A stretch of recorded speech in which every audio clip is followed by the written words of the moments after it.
Welcome back to the Deep Dive. Our mission today is to explore a fundamental truth that connects, well, the halls of the United Nations, the high-stakes world of global trade, and the intensely personal fight for justice in a medical malpractice case. Okay, let's unpack this.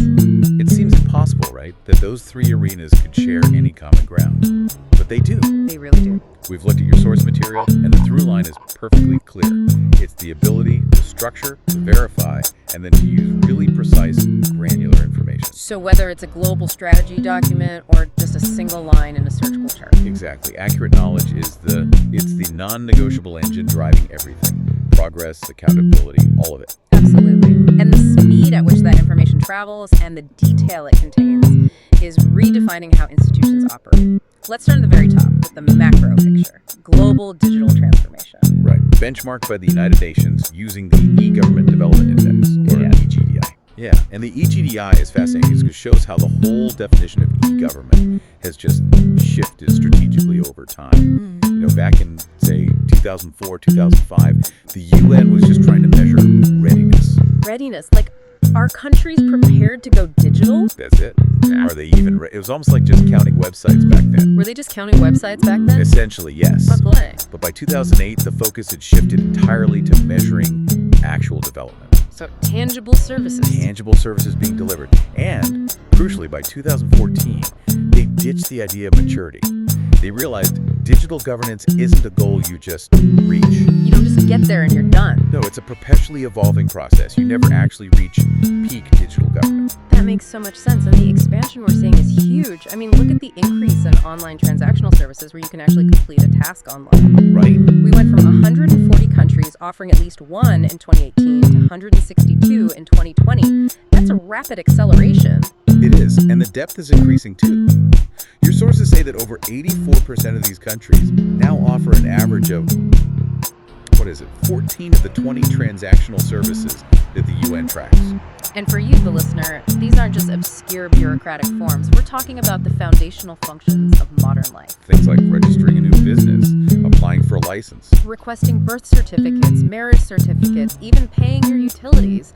When these processes digitize, it fundamentally changes the relationship between a citizen and the state. And it isn't just about efficiency.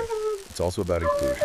The 40-30 agenda. Exactly, the leaving no one behind. The sources note that between 67% and 80% of UN member states are now offering specific online services tailored for vulnerable populations. So youth, women, migrants, older people, persons with disabilities, those living in poverty. It's a huge commitment to universal access, but it requires an incredible amount of data about who is using the services and how. And that holistic approach is what leads to this idea of a whole-of-government strategy. Right, moving away from silos. Yeah, where the tax office doesn't talk to the licensing department, it's all about integrated, data-driven policy. And here's where it gets really interesting, because this integration isn't just about streamlining what already exists, it's about applying predictive technology. So we're talking AI and blockchain. We are. We see 11 leading countries with specific national strategies for using these new technologies in governance. They're looking beyond simple digitization and toward data optimization. Give us a couple of examples from the sources. How does this look in the real world? Okay, take Dubai. They have the Rama's chatbot. It acts as a virtual government employee available 24/7. And it learns, right? It learns from customer inquiries, which means it continuously improves its ability to handle complex requests. It's AI managing the customer service load. So government service becomes an ever-learning system available instantly. Exactly. Or look at Hangzhou in China. They deployed a real-time traffic management system. Using video recognition. Sophisticated video recognition algorithms, yeah. And the data fed into that system resulted in traffic speeds increasing by 11% and travel time reducing by 10%. That's a measurable physical improvement in quality of life, driven purely by smart data analysis. The takeaway is that governance is shifting from just monitoring citizens to predictively optimizing their environment. It paints a very high-tech picture, but we have to keep the digital divide in focus. The sources provided that balance, confirming this progress is not even close to being evenly distributed. No, it's a stark reminder. While the average is rising, the gap remains huge. 7 of the 8 countries with the lowest EGDI values are least developed countries, or LDCs. Or landlocked developing countries, LDCs. most of them are concentrated in Africa. And the numbers back that up. So 83% of all member states offer at least one transactional service. Right, but the full spectrum, all 20 of those services, is available in 93% of the very high EGDI countries. Only in a tiny 13% of low online service index countries. That difference is foundational. It's the difference between having marginal digital access and having comprehensive digital citizenship. And that matters because digital government is tied directly to economic opportunity and international competitiveness. Speaking of which, let's pivot from global governance to the complex world of global commerce. Because if data is the engine of efficient government, it's also the hammer of enforcement. It really is, especially when you consider the mind-boggling complexity of the trade landscape. The sources noted there are over 400 free trade agreements globally. 400. Imagine manually trying to track compliance across all of those. It's impossible. You just can't do it without automated and structured data processes. So digitization isn't just about making customs forms quicker, it's about leveraging intelligence from the very beginning. Totally. Companies are using it in the supply chain planning phase now, running simulations of sourcing and production to optimize costs while staying compliant. And on the flip side, you have enforcement agencies like the World Customs Organization, the WCO, dealing with staggering levels of fraud. And this is where the quality of the data becomes so critical. Why is quality the core issue? Well, it's the difference between knowing what happened and knowing how it happened. For instance, in 2021, the WCO reported 4,030 seizures related to tax and duty evasion. For what? Okay. But the specific nature of the fraud, the modus operandi, the actual scheme used, was only indicated in 584 of those cases. Wait. So in the vast majority of cases, they caught the criminals but didn't document how they did it, so the intelligence community couldn't learn from it. Precisely. That lack of intelligence data cripples any kind of trend analysis or predictive policing. If you don't know the method, you can't anticipate the next attempt. So what are they doing about it? That's why the WCO is making this huge strategic shift from traditional risk management, which is retrospective, Looking backward. to what they call a decision intelligence approach. I want to spend a moment on that because decision intelligence is pure jargon. What does that actually mean? Think of it as moving from looking in the rear view mirror to using radar. It's got 3 layers. Layer 1 is data fusion. Pulling in data from everywhere. Every possible source. Layer 2 is advanced analytics, using machine learning to spot patterns that human eyes would just miss. And layer 3 is the decision support interface. And that's the system that translates it all for the agent on the ground. Yes, it turns complex analysis into simple, actionable recommendations for the customs agent. So it's not just flagging a shipment as high risk. It's saying, this is high risk because it matches these 5 indicators from a known scheme, and you should take this specific action. That's it. It's a huge shift toward predictive enforcement. And technology is facilitating this at the physical border. The future is what they call open architecture, or OA. What does that mean for a customs scanner? It's all about interoperability. Historically, if you bought a screening system from Company A, you had to use all of Company A's stuff, their hardware, their software. Vendor lock-in. Total vendor lock-in. OA is a game changer because it lets you plug together hardware, software, and algorithms from different suppliers. Which makes the whole system more flexible and, I assume, much faster to update when new threats pop up. Exactly. And this is being enhanced by tech like diffraction X-ray. Its accuracy in determining material specificity is so high now that it leads directly to automated screening. Which reduces the burden on the human operator, speeds things up, and boosts security. The takeaway here seems to be that structured data, having a common file format, clear documentation, is the ultimate asset. And this need for structured, verifiable data doesn't just apply to global trade. It applies to every single person seeking justice. That's the perfect transition. We've seen data optimize cities and secure borders, but let's bring all this down to the individual level. So what does this all mean when one person needs justice against a complex institution, like in a medical malpractice case? The complexity of the information changes, but the need for precision is exactly the same.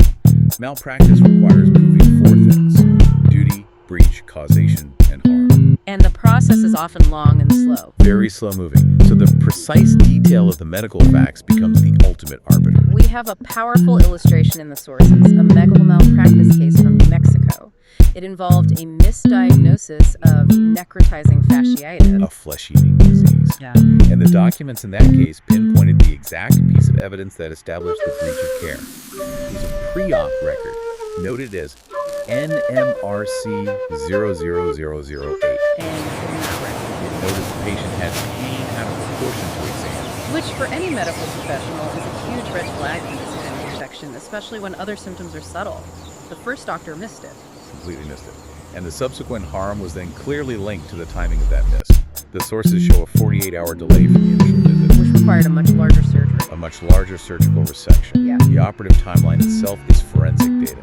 The documents note the diagnosis of necrotizing fasciitis confirmed happened at 15.10. And by 15.45. A massive 10 by 15 centimeter piece of necrotic tissue had to be removed. Those exact times and measurements, they established the severity of the damage, the causation, in a way that just saying there was a delay never could. And you have objective lab results to back it up. The denial of infection continued despite a white blood cell count of 18.2K and a C-reactive protein of 45, both way up. Severe infection marker. Without those specific lab numbers, without that exact phrase in the pre-op note, the breach is so much harder to prove. It shows that whether you're WCO tracking a fraud method or a patient tracking their diagnosis, the specific verifiable data points are what matter. And for listeners dealing with legal timelines, especially in a place like New Mexico, this concept of tolling is a vital detail. Oh, it's crucial knowledge. The 3-year statute of limitations period is tolled or paused in New Mexico when an application is submitted to the Medical Review Commission. And that pause starts on the exact day the application is mailed. And it continues until 30 days after the panel's final decision is served. That's amazing. The physical act of mailing a document triggers the pausing of a clock that determines if you even have a case. It perfectly links a small piece of personal data to a huge legal outcome. And that leads right into the advice the sources give on getting a lawyer. They strongly advise against writing a long introductory letter where you detail all your grievances and your legal theories. Why is that? Don't lawyers want all the facts up front? They want the facts up front, but they do not want your legal analysis. A lot of potential clients feel they need to sound smart, so they focus on obscure points of law. And lawyers are wary of that. Very wary, because it often just distracts from the clear, factual story of the harm that was suffered. So what's the consensus advice for the listener? What should you do? The sources favor preparing for a phone call over writing a long letter. And the single most important piece of advice is to stick exclusively to the facts of the harm, not the law. Give us the example they used. The best opening statement they provided was this: someone used our photographs of us to sell their goods without our consent, earning millions of dollars a year of sales with this ads. Faxi case, faxi S, facti S. Is this the kind of case that this office handles? Present the problem plainly, prove the harm with facts, and let the lawyer find the legal mechanism that ties everything we've discussed together beautifully. It really does. We've seen data and precision operate on 3 completely different scales today.